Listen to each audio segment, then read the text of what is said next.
you in studio. 3, 2, 1. Oh, what's going on, everybody? Welcome to episode 603 of FloWrestling Radio Live. Past the tardy sauce. Sorry, a little bit behind, no big deal. I'm your host, Christian Piles, joined, as always, by two industry leaders, Steve and Kyle Brackey, Ben Funky Askren of UFC, MMA, boxing, and TMZ fame, joining us. The news sort of broke during the show. It would have been cool to break it on the show. And no one told me, Christian. I was legit surprised. Yeah, you looked legit surprised. It was kind of funny. I am excited for. Oh my gosh, sorry. I'm trying not to be distracted today. Something happened before the show, so. Stay focused. Ben, what has it been like leading up? I mean, tell us more. We talked a little bit about it. You're like, yeah, it might happen, Yeah. whatever. But what's the deal with this fight, Jake Paul? I have a lot of questions, by the way, so buckle up. Okay, well, you know, I brought my kids in before practice yesterday. I said, listen, yes, it's happening. You got your question. Right now, ask your questions, because when we start practice, you don't get any more questions. Only right now. So, Christian, you get all your questions down. Once we start the show. No, it doesn't work like that. No. If something comes to me tomorrow, I'm going to ask you.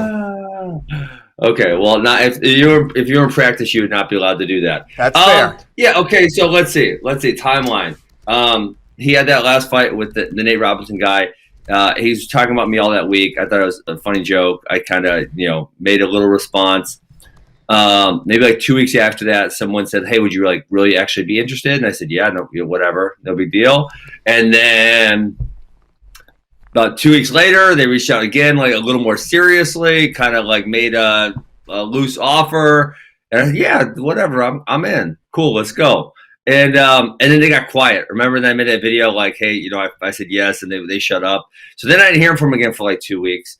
I think because they were trying to get Dylan Dennis to, but Dylan Dennis, he's just so pathetic.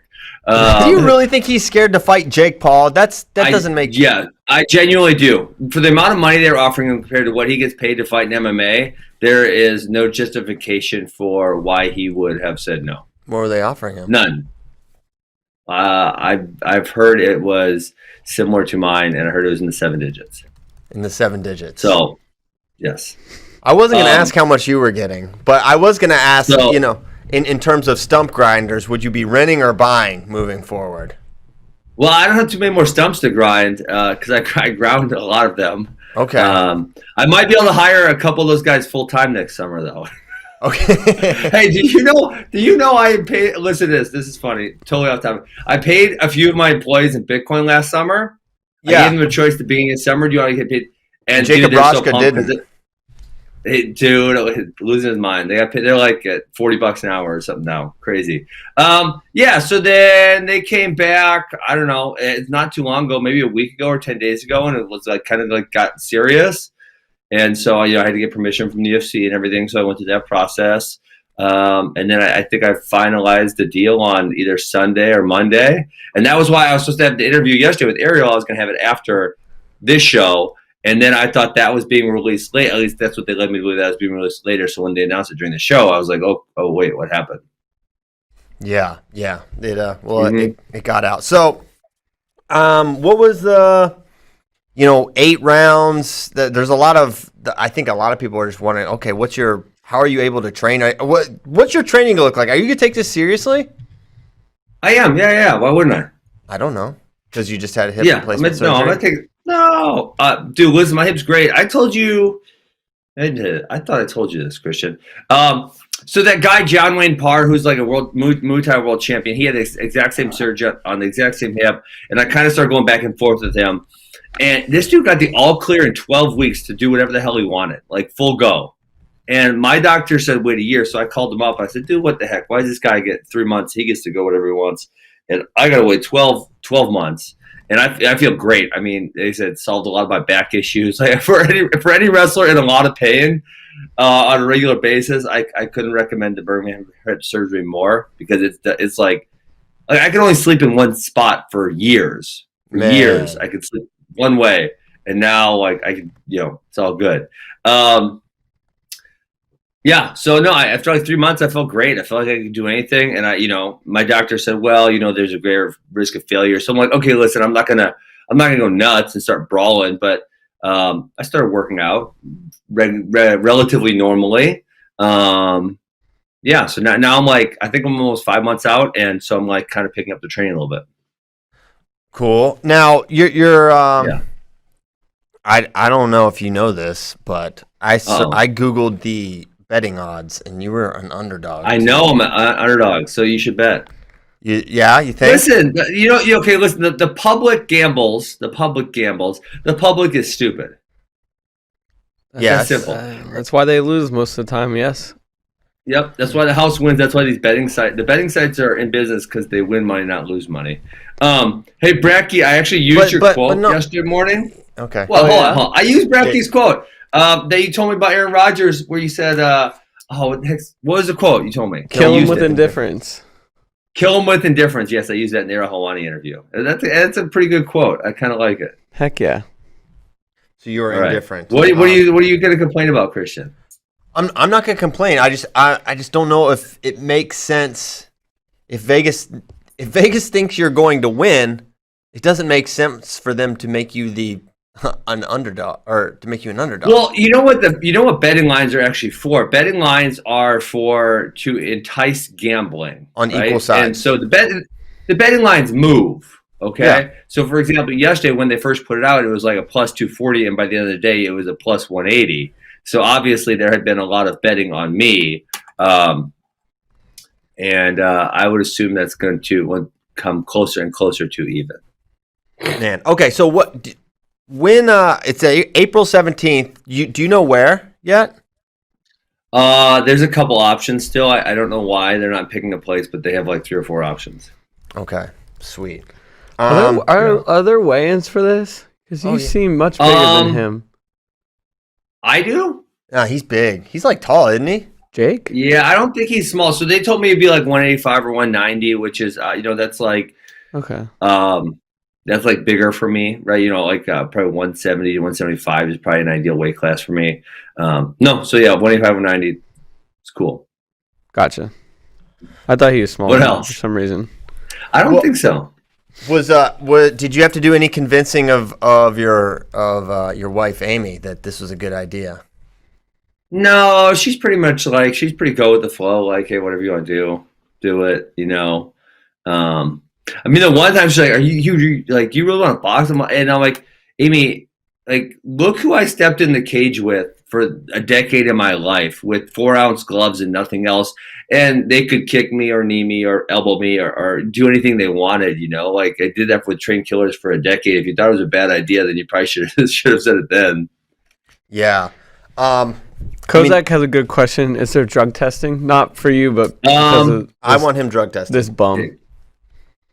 So it's a boxing fight has to be sanctioned by a state athletic commission, and so wherever we end up landing, I'm sure that they will do drug testing. I would assume. So yeah, I won't be like USADA testing, but it'll be drug testing is what I'm from whatever the state athletic commission does. I looked it up. He weighed in at 189 when he fought Nate Robinson. Wow. I thought it was Sugar Ray Robinson. Isn't that who he fought? What did Nate Robinson weigh in at? I just closed the article. Hang on. Oh, okay, never mind. Because Nate Robinson's like really short. He's very short, but he's kind of he's a chonk, thick, a chonk, if you will. Robinson weighed in at 181. Jeez, little guy. Well, fire hydrant. Hey, 181's not that small, Ben. Well, I mean, if the weight class is 190 or something, then 9 pounds underweight is quite a bit. Yeah, substantial. So, I guess it is interesting. You think about, you literally beat Robbie Lawler, who is like some of the most devastating hands in MMA, and to go from that to Jake Paul. One thing I thought, I was like, oh, Jake Paul's definitely been boxing for a while, I thought, but he started in 2018. Yeah, he's not been boxing for that long. Give me a break. No. Okay. I'm excited for it. I kind of me too. I get on. I don't really get nervous before a lot of sporting events, but when you're gonna fight or stuff. I don't really actually like it. I just wish you were wrestling, but it's fine. It's fine. Well, I told you guys I was gonna get in shape to wrestle. Yeah. And so that was kind of why I started working out again. And I do intend on wrestling at some point. So with my hip, obviously, your hip can be put in much more precarious situations in a wrestling match than in a boxing fight. I mean, in wrestling, your hip does all kinds of weird stuff. So, wrestling, I thought, okay, I'm going to have to hold, especially if I'm wrestling someone relatively good, dude, I have to be like very confident that my hip can twist in any type of position. Right. Okay. Yeah. So boxing is the first step in the comeback tour for Ben Askren. Yes. There we go. Okay. Sweet. Well, it's cool. We're happy for you. Congrats on the stump grinders and everything that comes with with a fight. So today we didn't even get to talk about this yesterday. We had a full show yesterday. We're dropping a FloFilm. It's out. You can watch it right now. New FloFilm, toughest bracket ever. It's good. It's a multi-part series, so this is not the entire thing all at once. It's about a half-hour episode, I think. Hey, by the way, Ben, everyone is teeing off on your hairstyle right now, or lack thereof. I got a text just now. James Green. James Green. James Green, you're jealous. You are jealous, James Green. I'm certain that he's not. I feel like No, I'm serious. So listen, if you guys don't notice, I have my new earpiece in today. Okay, and so usually my hair's all crazy like this. I have these other headphones on right here, and it kind of tampers down what my hair would look like. And now that I have the earpiece, my hair is on full display in the mornings. Yeah. So wait, do you get up at 7? Do you have a plan with your hair ever? Or is it just however it goes is how it goes? I literally do not have a plan. The most I would ever do is I would put some conditioner in it. I'd brush it straight back, and then I'd shake it a little bit, and then whatever happens, happens. That's common at for dogs. That's kind of you wet it, you brush it, they shake it, and then you get what you get. So there you go. That's what a happens. Regular mutts cut situation. Okay. Well, sorry. Hey, so wait, I wanted to talk about this FloFilm. I'm really excited because this is like my era. I got to watch all this happen in real time. I don't have to watch it back. I am very curious to see all the interviews because there's some really outstanding personalities in this group. Not just outstanding wrestlers, but really, really fun personalities. So I'm excited to watch this, and I've been waiting for it to come out. Yeah, and that was something that the accolades of these guys were definitely known coming into this tournament, but just how charismatic a Bubba or a Darion or Lance Palmer were is something that we didn't exactly know. And then, obviously Brent Metcalf was the personality in college wrestling at that point in time. He wasn't just the best wrestler, but he was like the most talked about guy. And we've had a lot of conversations and I just think about how big he was then and what it would be like right now if you just took that 2008 time period and you dropped Brent Metcalf into 2021 wrestling. I think it'd be insane. It's like, do you think 2021 would hurt him though, Christian? Because I feel like Metcalf didn't want to do the social media. Like say Gable plays up in the social media a little bit. And Metcalf was largely kind of mythical, I mean, you'd get a few sound bites of interviews here and there, but it was the message boards, just like Mako, right? It was the message boards driving his, stardom. I don't know what you would call it. But you were a message board guy back in those days, dude. Like half of the topics were on Brent Metcalf. Yes, that's actually mentioned in the film. I think I said it because I was the resident message board expert for the film, and that's what I said. It's like every thread was like Metcalf, Godcalf, 149. Yes. Metcalf versus this. I mean, it was crazy at that point in time. It was like it was so crazy. Like all the conversations went to this point in time. And I think a big part of it too was not just Brent's personality, but the resurgence of Iowa wrestling. Mm-hmm. Them coming back. The year before they were they were 6 and they were going through the transition from Zaleski to Brands. Then you've got Brent, this really galvanizing figure, this dynamic personality, this amazing wrestler in the toughest way. It was just an amalgamation, I guess you could say, of things that made it so interesting.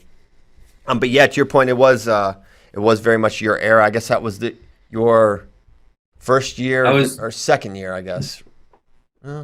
2008 was my first. This is 2008, correct? Yeah. 149. First year out of college. So, first year out. Yeah, I was coaching at Mizzou. I was still around quite a bit and watching all these guys. It's amazing to think, too. I'm curious to hear like what Jordan has to say about where he was at this point in time, because obviously what he would become the best guy by a very long shot in this group here. But at that point, of these upper guys, he was kind of middle of the road. I think he took fourth in this bracket. But he definitely lost to a handful of these guys, and he wasn't what he would later become. He got third, which is like third. An NCAA title in many weights, placing third in this juggernaut of a bracket. But you're right. But he was someone who he was starting to really enter the conversation. I remember going into the semis, there was a lot of buzz because just the fact that he had made it, it was tough because he had to get by Josh Chiarella in that quarter and beating him. Everyone knew how good Josh Chiarella was. Chiarella was in the finals the year previously. All but won that one against Gregor Gillespie. That was a crazy one. So everyone knew how good he was. And I think Jordan definitely got the first takedown in that match against Brent, as did Bubba Jenkins. He got the first 2 or 3. So, yeah, but Jordan, it was like kind of the beginning of his ascent, and then he just took off the next year and beyond. Because I don't think there was any. Listen, this is just my recollection of a decade plus ago. We knew Jordan was getting better, but I don't think it wasn't like 50-50 where half people were saying, hey, Jordan's going to beat Brent. I don't think there were a lot of people that thought Jordan was going to win that match, right? That's correct memory? Absolutely no one thought he was going to win. Outside of Jordan and maybe his family coaches, like Mark Manning. That's it. That's it. No one gave him a shot in that match, and ultimately he lost 8-4. So it's not like he won that one. But then what he became afterwards, for he never really lost another college match again. I think he had an injury default at CKLV, but then he won 157, a great 157 with Poeta, Lean, Gillespie. We're all in that one, and he won kind of no problem. Chandler. Don't forget my guy. Hey, yeah. We can't forget about Michael Chandler. I cited Chandler when we did our brackets that Jordan got so mad about because Chandler rode him for 2 minutes and 30 seconds in the one match. Yes, you've brought that up several times now. He gave you a big shout out yesterday on the Pat McAfee show. I saw that he was on there. He's kind of entering superstar status now, Michael Chandler, who once rode Jordan Burroughs for 2 minutes and 20 seconds. Did you know that, Christian? Who won the match? Oh, my dude. Okay, so Michael every once in a while would have these brain farts. So Big Ten Finals, he takes Jordan Burroughs down right away, rides him, and this is credit to how tough Jordan is mentally. Riding him for like 2 minutes and 20 seconds, and with 15 seconds left in the first period, Jordan got an escape and a takedown in like 15 seconds. And it was like, oh, Michael, come on, dude, you rode the man for 2 minutes and 20 seconds. You can't let him get an escape and a takedown at the end of the period. Now he's up 3-2. Yep. So, yeah, I think Jordan won. I believe he won that match 6-4, if I remember correctly. That would have been the big 2009 Big 12 Finals. Man. That would have been a good one to see. Yeah, dude, how about he cut a mean promo? Did we talk about that yesterday? No. I know we did it in the office. That was good. That was really good. Mm-hmm. All right. Oh, hey, 6-4. I was right. Boom. Man, you have a really good memory, Ben. Well, I was sitting right there watching the match. Yeah. Do you know how many matches I've seen? I don't remember the. I don't remember tons of tons of scores. That's a good term. I think it was in Lincoln, actually, if I remember that correctly. Also, yeah, it was. One thing about this bracket, if you look at it, it's like obviously the top 8 were ridiculous. 6 of them won NCAAs. All 8 wrestled in an NCAA final. The 2 that didn't win, Lance Palmer was a four-time All-American who beat Brent Metcalf. Josh Chiarella, I think was a 3-time All-American, NCAA finalist, total hammer. And then everyone else won NCAAs. But then you look at the guys that didn't place in this bracket. Ryan Lang was in the finals the year before. The year before, he was in the finals. He was the undefeated number 1 seed, made the NCAA finals. He actually got tech fouled by Derek Moore.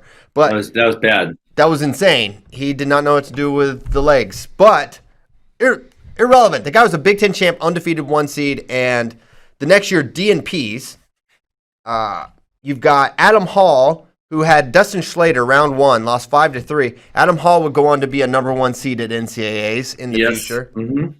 Bryce Sidoris, the winningest wrestler in Navy wrestling history, 2-time All-American. Jake Pataxel, we've talked about this guy. He'd go out, he'd stand there, he'd grab your wrists in the first period, just try not to get taken down too many times. Then he'd take top and he'd tilt you a bunch. He was an All-American. A couple other really tough guys in here. Where's my guy Josh Wagner in this bracket? How come I can't find him? Was he in this bracket? He definitely is. There a pigtail on here or something? You That's must be possible. A pigtail. It's possible he. Josh Wagner definitely made this bracket. Is he the guy that put him on his back at Midlands? I actually just referenced this. I was speaking about something to a few of my athletes the other day, and this was at the inception of FloWrestling, and Martin was at Midlands carrying around a camera. Josh put Brent on his back twice, and he was up 9-3. And Martin runs over to the camera, and so this is on the internet. The first part where he does good stuff, not on the internet. Then Brett Metcalf beating Josh's ass, that's on the internet. It happens. It happens. So it was a really Mitch Mueller was really tough for Iowa State. He was Sion trained, so you know what he's bringing to the table. Kirk Kinzer, probably a lot of people don't remember him for Indiana, but he was a really tough guy. He had a really good headlock. He fought for a while too. Oh, did he really? That makes sense. He looked like a guy that would be good at punching people. So yeah, crazy freaking bracket.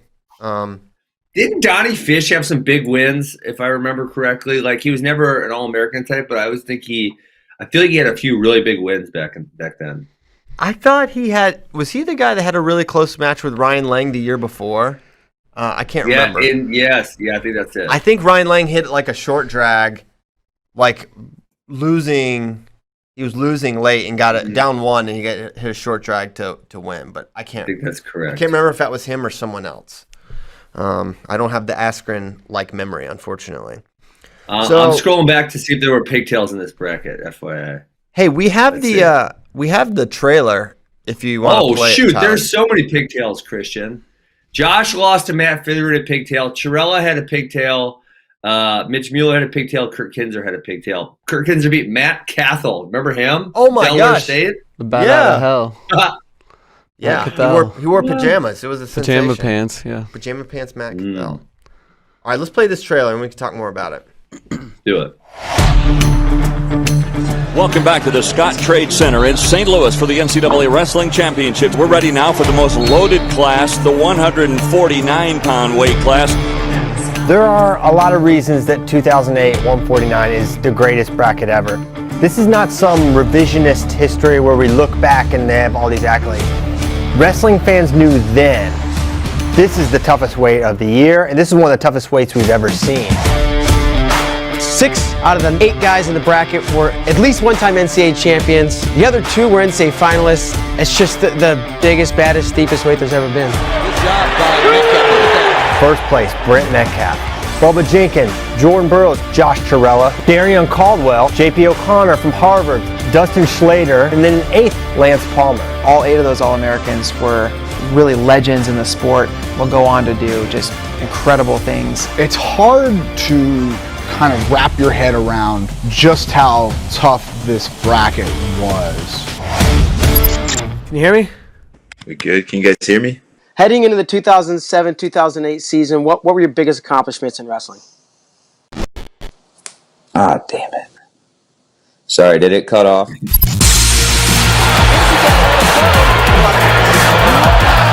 was in my singlet, so that's as far as I could get around him. Like literally in your singlet? Yeah, like you know this part right here? He said that you grabbed his singlet and prevented him from scoring, or that there was... Burroughs and Metcalf hitting this NCAA semi. I'm a wrestling encyclopedia of all my old matchups. The Bubba Jenkins, Darian Caldwell, one of the greatest wrestling matches in NCAA history. I wanted to slap the shit out of him, really. I was salty, you know. Momentum, position, a little bit of Harvard smarts, I think. JP sitting him back down. That's almost a reversal. You really followed wrestling closely. I think you knew that everybody in this weight class was legit. Just far and away the most insane bracket of all time.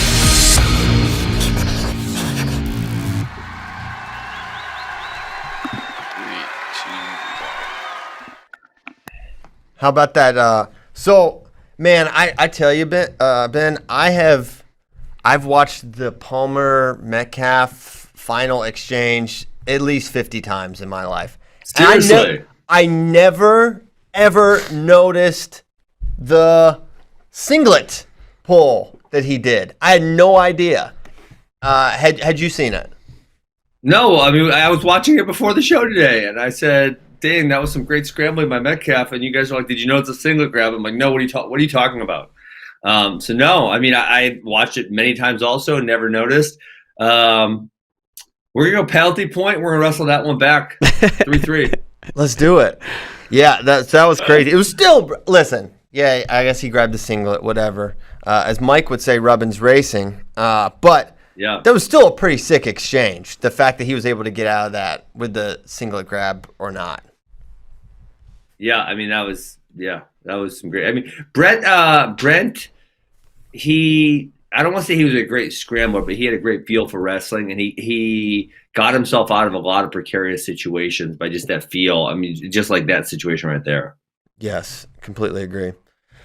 And he was, of course, the man that stood on top of the podium at the end of it all, the toughest bracket of all time, undisputed, toughest bracket ever. Another one that's sorry, I was gonna say another one that was kind of I feel like this generation in 2021, they forget how good he was, is Dustin Schlater, because he had so many injuries to deal with. Yeah. Dude, he was so good. He came in as a true freshman and won NCAAs, and he beat Espo. Oh my gosh. Espo. When Espo was the real freaking deal. I mean, Espo made the NCAA finals as so he wrestled as a true freshman. Johnson then cut a little too much weight. As a sophomore, he wrestled Jesse Jackson in the NCAA finals. Junior, he wins the NCAA tournament. And then as a senior, he was killing everyone. And Espo came in and freaking beat him. It was crazy. Slater, yeah. I'm sorry, Schlater came in and beat him, yes. Yeah, it was a shock. He put him on his back. But yeah, Dustin is a guy, I mean, he was a 2-seed here. You know, we did the film with Metcalf, and you guys saw it all. But, like, really, in that Metcalf-Schlater rivalry, it was Schlater, then Metcalf, right? And then it got shifted, and Metcalf did beat him in high school, and then he beat him at Big Tens. But the majority of the rivalry was Dustin over Brent. Dustin wins as a true freshman, which is crazy. Yeah. And then winning as a true freshman was super, super crazy. I mean, I think it will forever be crazy. It was so rare. And it's still pretty rare. You know, Dake did it. Spencer did it. Others I feel like it is being normalized a little bit, where the true freshman, you know, Gable comes in, was NCAA finals as a true freshman. I mean, this year we're actually seeing all the true freshmen wrestle, so it's going to be normalized even further. But yeah, to that point back then, Tion Ware maybe? Who else did it? It was rare. Yeah, rare. So that's where Dustin was. True freshman. I mean, the superstar recruit, NCAA champion as a true freshman, and then he just got progressively more and more injured. I don't know how injured he actually was the year he lost to Brent at Big Tens, and then did he get 7th this year? That was this year, right? That was this year. Was when he lost to Brent at Big Ten in the Big Ten finals. 2007.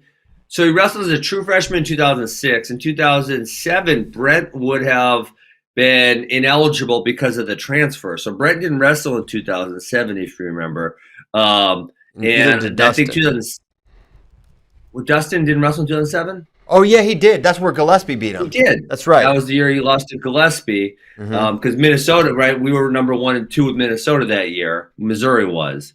So Dustin was almost unbeatable for I mean, a large stretch there. I want to say he was like 70-1 to start off his college career, so something totally crazy like that. I'd have to go back to look to confirm that that's true. Yeah, and then Gillespie eventually upsets him. And Gillespie's another one that he could have been in this bracket, but I believe he moved up to 157, right?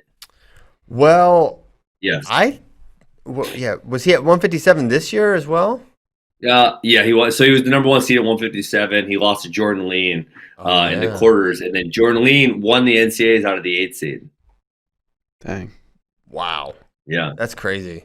Oh, Johnny Bonilla Bowman. We were talking about, me and Ollie were talking about him this morning. JBB. Oh, yeah. And then, I mean, Jordan Lean was in this weight class, was in 149 also in 2007, or was he 2006? He was in, I mean, at a point, he was in this weight class also at 149. Yes. He's Jordan Lean's really good too.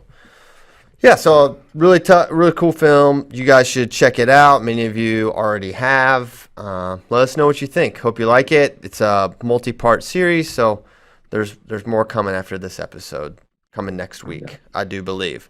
So I enjoy this era too much, so we could talk about normal stuff. I could talk about the 2008, 2005 to 2010 era forever. Yeah. Yeah, so much fun. Okay. Yeah, think about your bracket. I guess the year you... My junior... I will contest my junior year. I mean, listen, Jason Bryan's probably the one that could prove me wrong here. My junior year was me, Herbert, Perry, and then the next year we won it 3 weights in a row. I don't think that's ever been done in any other bracket. Yeah, that I don't think it has either. That's a point in your bracket's favor. Yes. For sure. Very No, tough. I would not argue my bracket's tougher than this one. No, I'm not arguing that. Would never argue that. Yeah. How many people in your bracket are fighting YouTube stars? Yeah. Well, I heard her. You know what? Herbert texted me and he said, "Well, I'm gonna hop on call with Jake today." He said he wanted to talk to me before my fight, so I don't know. Maybe he's coming to retirement and he wants to box somebody. I'm not sure what he's gonna. I don't know what Jake's gonna tell me. He's into jiu-jitsu now, right? Yeah, I believe so. He looks like he'd be a fun realtor. Yeah, he probably smashes dudes, I'm assuming. Yeah, can't imagine. Yeah, it'd be cool if he. Man, I feel like Jake was just like so in the scene, and then boom, he's kind of like stopped competing. He was really he disappeared. Yes, come back, Jake. Great personality for you. wrestling. He's hilarious and also really good. You don't have to come back and wrestle. Just be around. Let's just see you at tournaments and I don't know, coach people and teach your single leg and your cross-face cradle. It'd be great. Mm-hmm. Okay, yeah, I like talking about that era too because it was a fun one. Okay, why don't we move along? Wait, Snoop Dogg is going to be involved with your event. Are you going to meet Snoop? I don't know. Is that true? Apparently, it's true. Hold on. Where are you finding this stuff at, Christian? Someone sent to me. Internet personality turned professional boxer Jake Paul will face UFC fighter Ben Askren in an 8-round match. The event is second for Triller Fight Club, a joint venture between the social video platform and Snoop Dogg. Oh, yeah. Remember he commentated the last one. I didn't really enjoy his commentary, but whatever. Everyone else did. You know who messaged me? You know who messaged me yesterday? I might have been a little starstruck. Pitbull. Was old AC Slater. Really? Mario Lopez? What'd he say? Oh, just he put it on the story and they said, "Hey, big fan, good luck in your fight." Whoa. Yeah. Dang, can we get Mario Lopez on FRL? He did. He did because he was a wrestler back at Bayside High School. Remember? Yeah. He did a flow grappling show one time. Yeah, with our guy Michael Sears. What do you mean? He we did this. We did a show like a podcast with Gordon Ryan for like a couple weeks, and we had GSP, Mario Lopez, Israel Adesanya, all on the show. So yeah, Mario. Nice. He's familiar with with calling into shows. Maybe you can get him on here. We can talk. Get him, Snoop, and you. That's quite a trifecta. That would be so funny. All right, let's talk about wrestling this weekend. Hopefully, no one's going to get corona tested, then we get all the matches we want. Well, don't say you don't want them to get tested, because then you're an anti-tester or something. And we'll get emails about it. Yeah, and then we get customer support emails, people mad. That Here's the great thing. You guys just say, that's Ben. We can't control all the stupid things he says. And then okay, but we do sort of like. But they just blame CP. They're like, you should. They say they blame CP. They blame me for not. Having some CDC citation ready to go and to correct you with or discipline. They want me to discipline you on air, Ben, as though you could be disciplined. That's so crazy. Yeah, so crazy. It is crazy. But yeah, this weekend, knock on wood. We said this going into last weekend, and then we didn't get Penn State. But Penn State's supposed to wrestle Northwestern this weekend, which I'd be very excited to see. Northwestern has a young, scrappy team. Chris Cannon versus RBY. I'm interested in that. Robbie Howard versus, I don't know, will we see D'Agostino? Yes. Okay. Supposedly him and Ryan Deacon back. What about Deacon? Yes. Deacon's back. Yep. There we go. Deacon versus Berge. You got favorite Deacon there. But Yaya Thomas versus Bartlett, maybe? Oh, that's a good one. Yaya's look good this year. Yes. He's very good. 197 Davison versus Beard. That's interesting. That's a good one.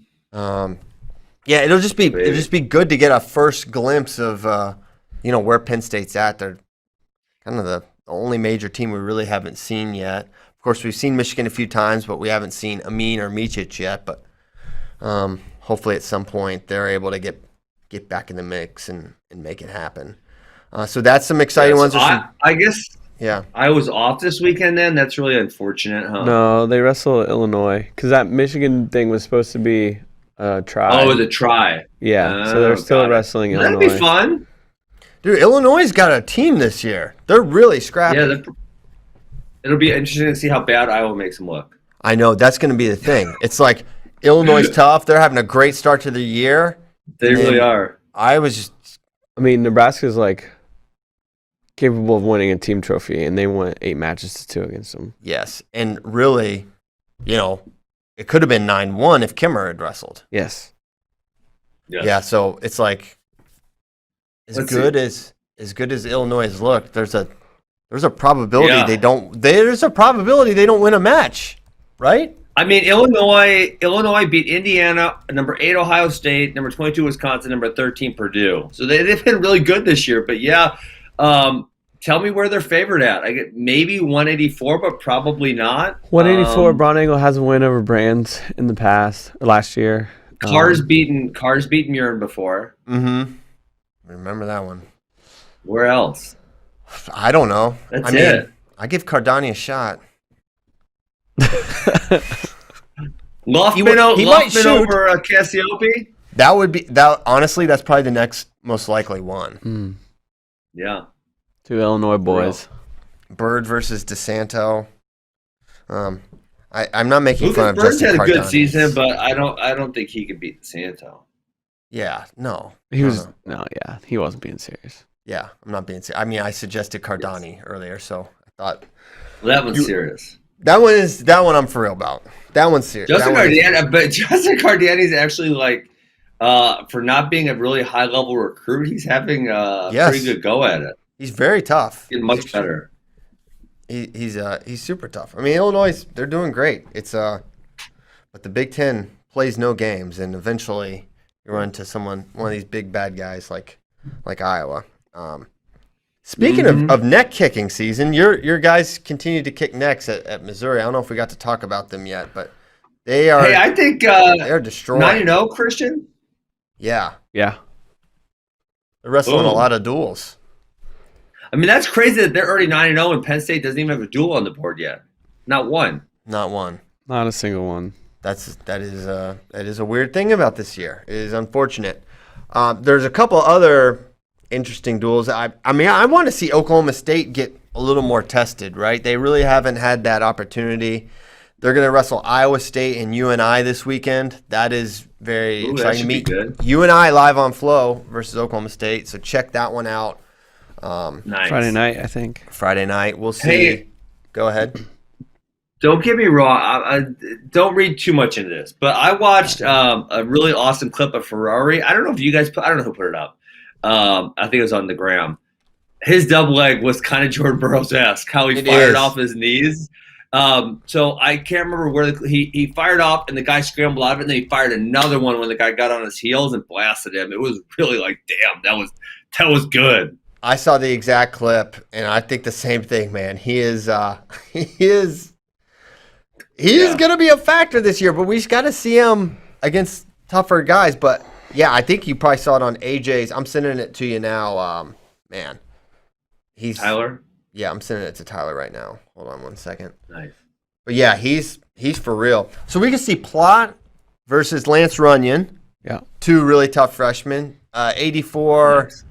Who's Oklahoma State? Maybe. Yeah. Who's Dakota Gear? Oh, Gear. Was good. So big test for Brody Teske, Master Wrestling. Giovanni. Oh yeah, Teske's been great. Is he ranked like fun. 6th now? He is. My gosh, Brody Teske. He's undefeated. He's got one over Mackle, Vega. He beat some other dudes. Connor Brown, I think. Yeah, Connor Brown. We've got Mr. Fast Twitch ready to go. Let's pull it up. This is legit. This clip is tremendous. Boom. Looks great. How he fires off his knees. It's just like he almost like floats off his knees. It's crazy. Yeah.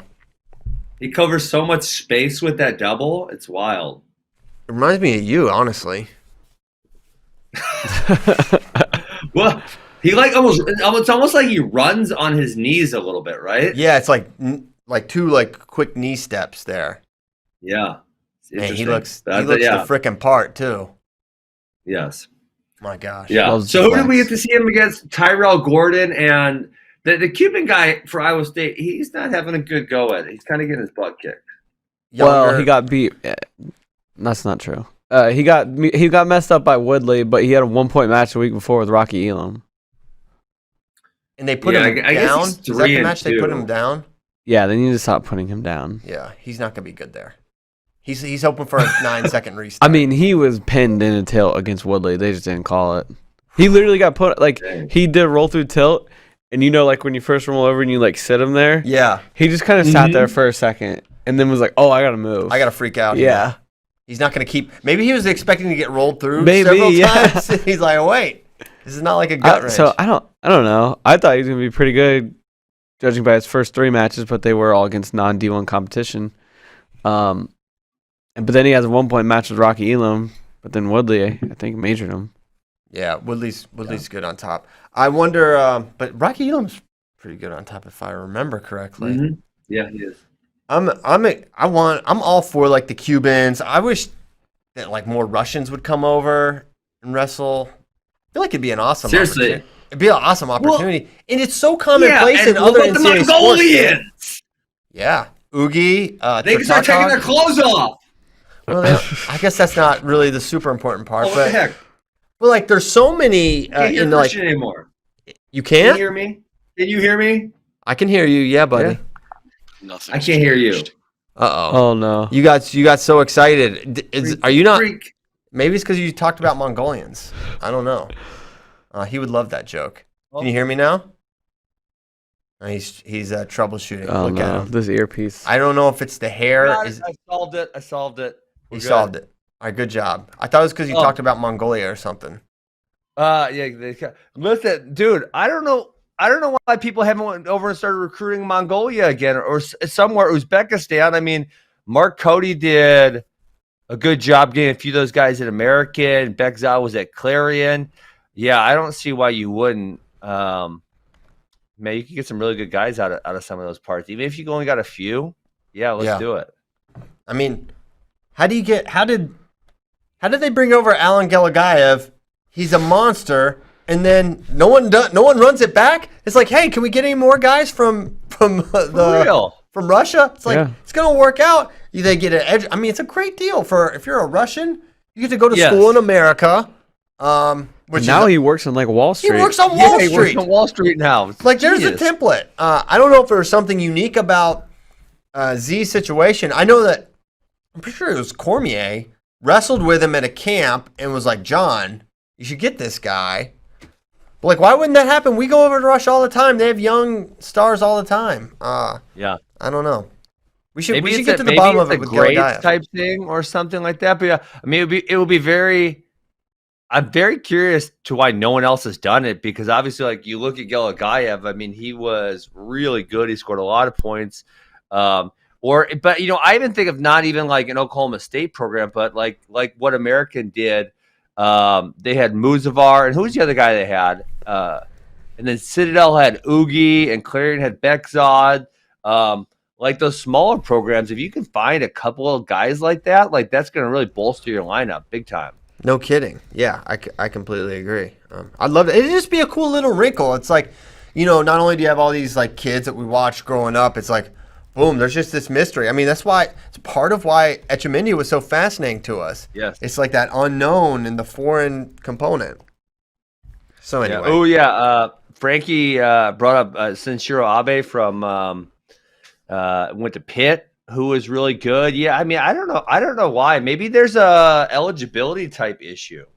Yeah, I can imagine. I mean, who knows what the Eastern Bloc of Russia, what their educational standards are as far as how that translates, and the fact that they don't speak any English is probably problematic too.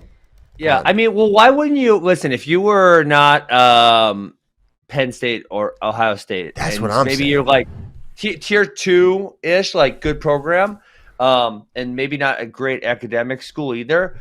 Why wouldn't you have one coach that says, hey, every year he takes your red shirts to some type of international U20 tournament or something, and then he starts recruiting a few guys. Hey, you want to come to school? Hey, you won 61. You want to come to school? I got money, baby. Come on, let's go. Yeah, that would be a thing. It's like the NFL teams have scouts that just scout non-football players. Like that's how we know like Adam Kuhn is on so many teams' radars. It's like what a wrestling coach should have, like a non-American recruiter. I mean, I guess recruiting's so hard, and it's like I think one of the big problems with college wrestling recruiting, I don't want to say problems, but like challenges, is like recruiting is a full-time job, yet you have other coaching responsibilities outside of recruiting. So it's really tough to do. And the idea of recruiting foreigners is like going to be a lot more intense, whereas you can just get on FloWrestling or other websites and like watch these kids and where they're ranked or whatever, whereas if the kid's in Dagestan, it's a lot harder. But the payoff could be tremendous. You could get a Galagayev. The payoff also, Christian, is there's no competition. Who's competing for these guys? Yeah. I mean, if you're going to recruit Bo Bartlett, you're competing with freaking everybody. Yes. And so if no one else is doing this foreign thing right now, you would think that there would be a kind of like an open market, I guess, where there's not a lot of competition and you can go find a few really good guys every single year. Yes, absolutely right.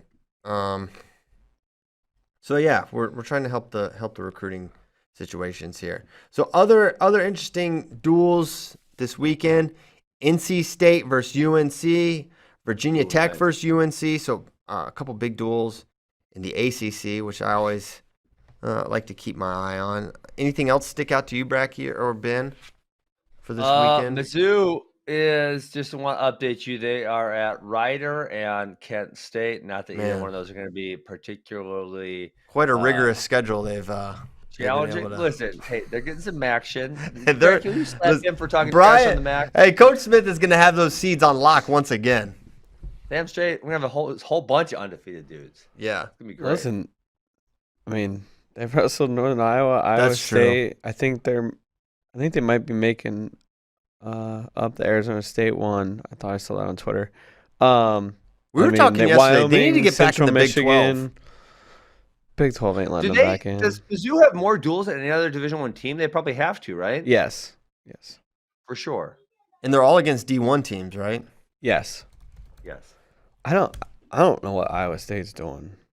Their back half of the schedule has plenty of D1 duels, but they wrestled 3 non-D1 duels to start the year, and they have another 2 this weekend. I don't understand. That doesn't count, correct? Yeah. Yeah, that's weird. Maybe it's just the only ones they can get. Maybe there's some limitation on their travel or something by the who knows? That could be. Man, this is a busy week. Holy cow, there are so many. I feel like there's way more duels this weekend than last weekend. I could be wrong, but I'm looking at the schedule, and there's a ton going on. Ohio State's got Maryland, Missouri, Kent State, as we mentioned. Nebraska, Wisconsin could be interesting. Maybe we'll dive a little bit deeper into those over the next, over tomorrow, maybe. Mm-hmm. Is Penn State supposed to wrestle Indiana as well? Yes. It's okay. a try. Ooh, nice. There we go. So that'll be interesting just to see them potentially 2 matches. I'm curious if they'll play with their lineup some, if they'll wrestle different starters. Are they going to do a bunch of exhibition matches?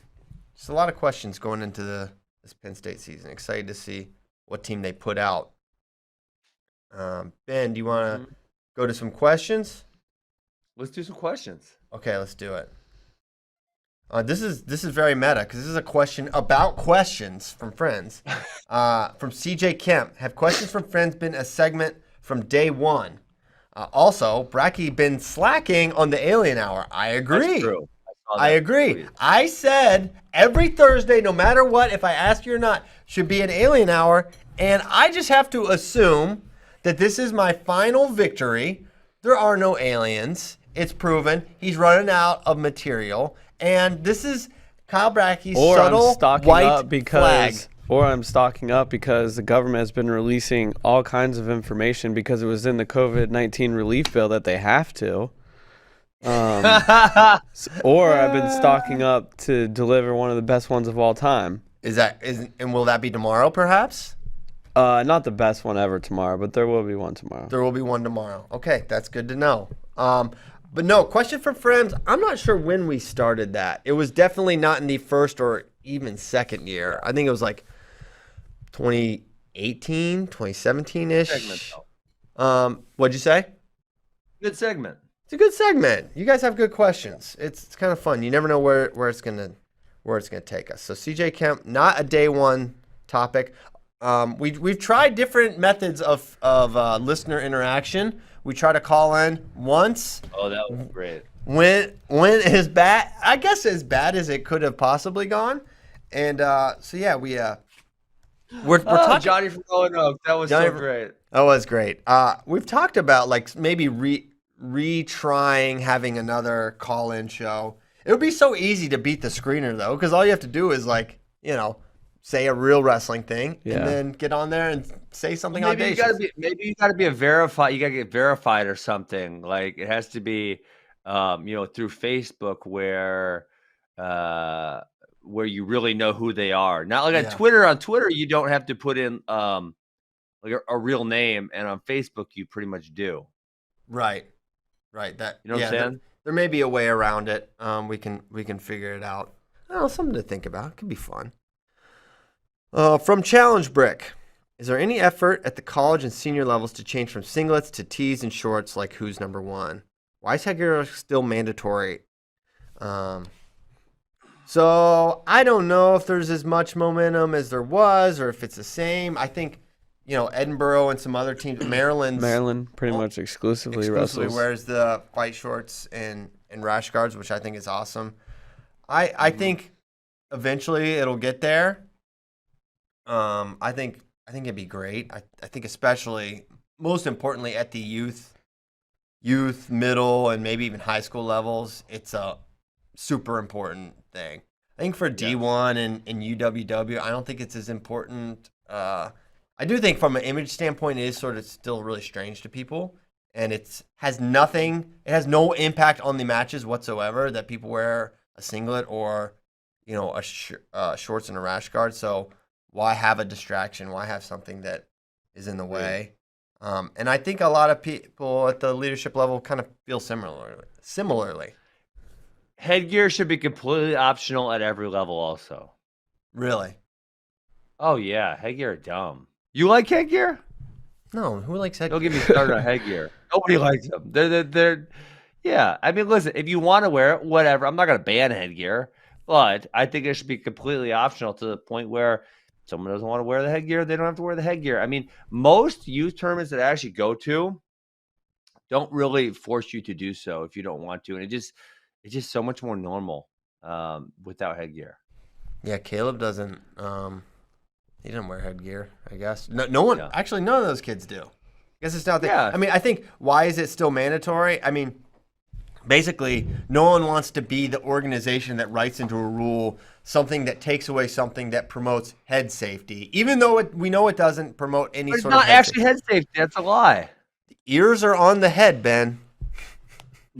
Well, it might promote ear safety, which is fine. Okay, if you say that, but let's not lie and say it's head safety. I know, but even the illusion of something that seems to promote it, I think, is just people aren't going to do it. Or a safety, or even a safety component at all. You know? Yeah, I don't like illusions. If your ear hurts and you want to wear headgear, cool. But come on, man, let's do away with the headgear. We should start like pushing that more strongly. All right, we'll push it. We'll push it real good. EJ Newton. He hopes you're making a ton of money from the fight. Maybe then you'll open an AWA in the Pacific Northwest. Haha, knock his butt out, Ben. Eventually in the Pacific Northwest is a tremendous place. Eventually we can come over there. Yes. Hey, here's an idea. You and Pendleton start one in Corvallis. Wow. What do you think? A little, the worlds come together. I think that would be beautiful. It would be touching. Portland, I've been trying to do one in Portland. They might burn it down though. Yeah, I wouldn't go to. Been doing some reading. I would not recommend Portland to get it started personally. Yeah, that'd be cool. But I think if you open one outside of Wisconsin that's not in Austin, Texas, that is just shots fired at us as a staff, a record label, and a crew. So I think Austin will likely be because I already have an employee that wants to be in Austin. So I know that employee. I think that employee would do a great job. And what are we waiting for? In due time. In due time. Okay. Yes. Well, I guess we'll find out. We'll find out when Ariel Helwani breaks it on Twitter, I guess. I don't know what we're talking about right now. We're talking about him opening AWA in Austin, Texas. Oh, okay. AWA Austin. Gotcha. But that went over my head. He's being all cagey. It's okay. A guy can dream. Okay. Next question. What happened to the GOAT, Joey Silva? He's taking the year off. Gonna get For real? Is that what happened? For real, Christian? Yeah. Okay. Is he going somewhere else then? Is he transferring? I don't know. I thought you'd have a direct line to Joey Silva information. I don't have a direct line. I'm giving him space. Yes. How do you think Arizona State's COVID problems affect Soriano's decisions for the season? I'm curious. I think no factor. Yeah. Because he is not training in there. No. He's not training with the team. He's training with Perry and other athletes outside of as I understand it, the Arizona State bubble. So, which is part of why he wants to kind of stay in that situation and not go somewhere else where, he could have the room shut down and have his training disrupted so close to trials. Mm-hmm.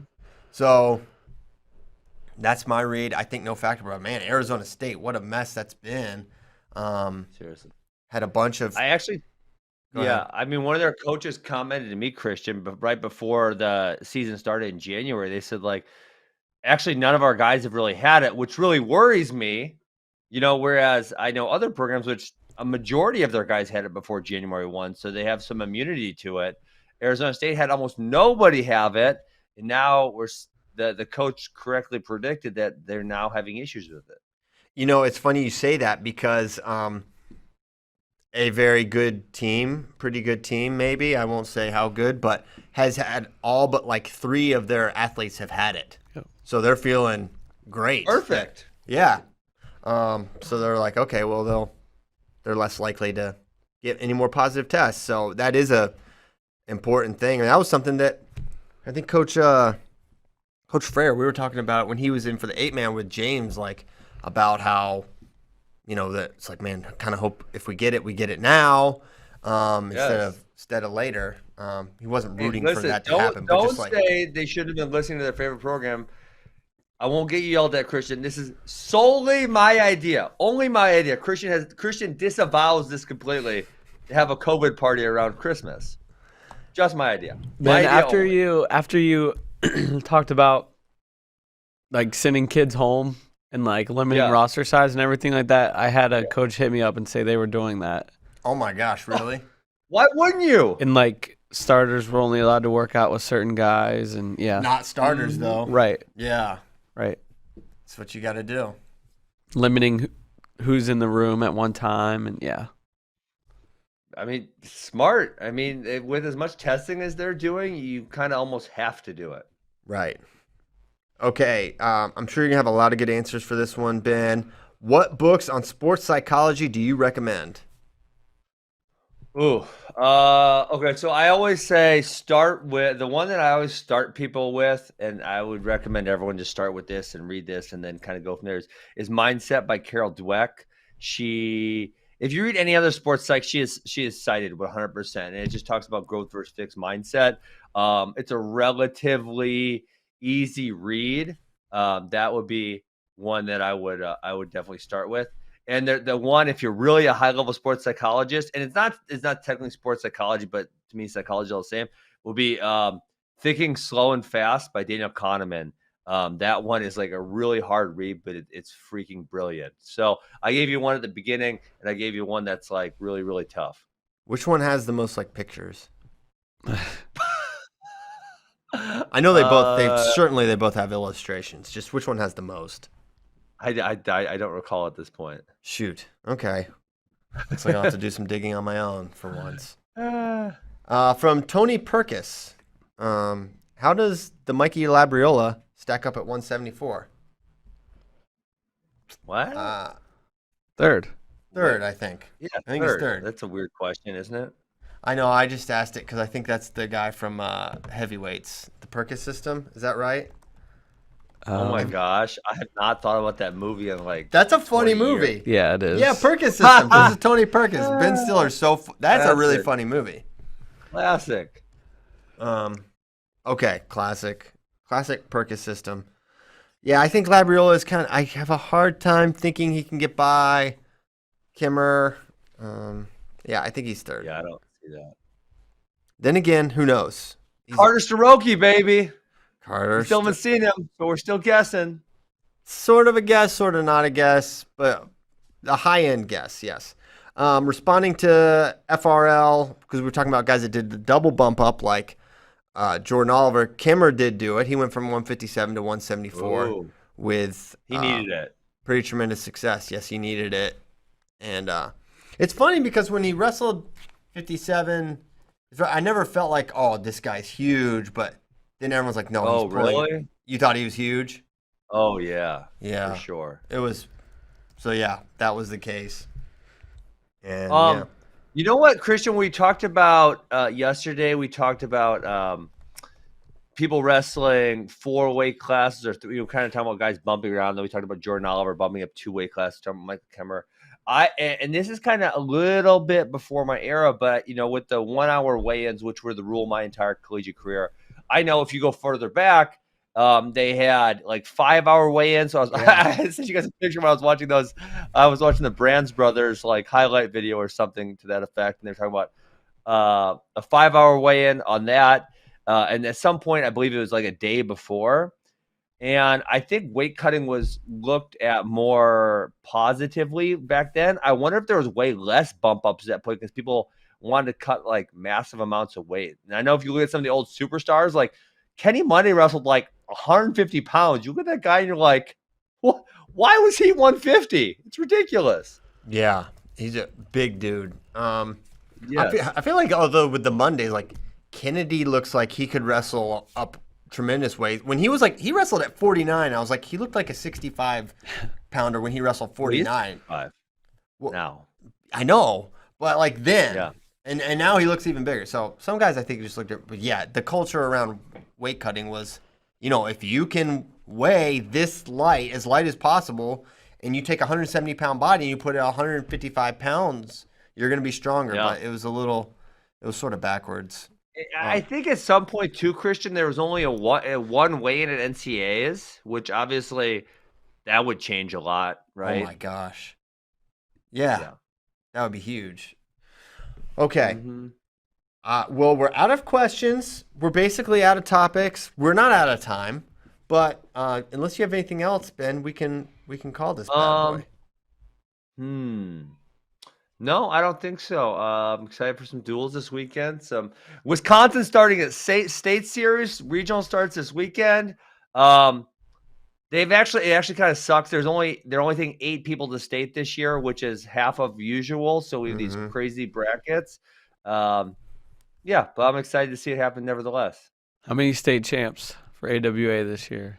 Yeah, I don't know, a lot. But it's really tough. Like for example, at 170, AWA has the number 1, the number 2, and the number 3 guy, and they're all in the same sectional. So only 2 of them are going to state, and they're so it's like, it's not and then we have like the 6 and the 8 or something also in that same sectional. So because these sectionals have been condensed, it's really not ideal. I don't know. We had 19 last year. I think we'll probably be somewhere similar would be my guess, without like taking too close of a peek. 19, that's pretty solid, dude. Yeah.